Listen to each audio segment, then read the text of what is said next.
what Trump represents is something that's a little bit more deep and complicated, which I think Trump represents the displacement of establishment power. It represents, a critical mass of American voters saying, you know what, we're so sick of establishment retail politics. We're going to chuck this grenade into the machine that is Trump. And this is what Glenn Beck was talking about. Like, he is the big proverbial middle finger to the entire political system. They're like, oh, you think that we are, and I'm saying we, the populist, we are these gross, slobby, people who can't talk right? Like, and we're not educated enough. Fine. We're going to elect the guy you guys hate.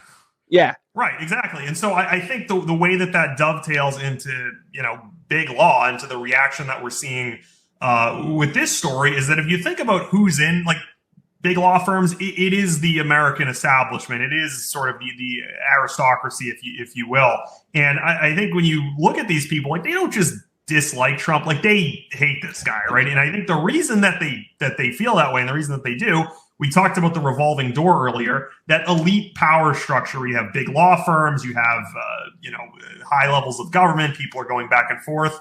When people talk about this phrase "drain the swamp," again, that's something that people can be referring to different things. But I think one thing most people would be referring to is this idea that there's this perverse relationship between organized money and power that's adverse to the interests of the American people. So when Trump comes in and he's appointing people he knows off of Fox News, he's taking people from channels other than the ones that have sort of historically been used, where you go through this revolving door, it kind of obviates and displaces that power structure. And these people don't like that, right? Like, I remember, to give you a quick story, last September, I was at the Google antitrust trial in the Eastern District of Virginia, U.S. versus Google. They lost that case, earlier this year. But I'm sitting there in the courtroom, and Google's top lawyer is this woman named Karen Dunn, who at the time was at Paul Weiss, which is one of the big firms that was, a target of the executive orders.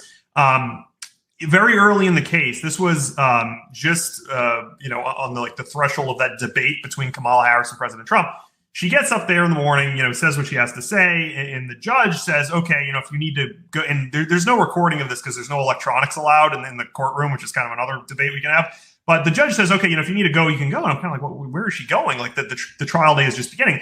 She had to go prepare Kamala Harris for the debate because she's, prepares Democrat. Like, that's, one of the things that she does. And if you think about it, so she's representing Google, which is a defendant in a case being prosecuted by the government whose vice president is Kamala Harris. Like, this is an irreconcilable conflict of interest. There's a lot of reporting that had Kamala Harris won, Karen Dunn was going to be the White House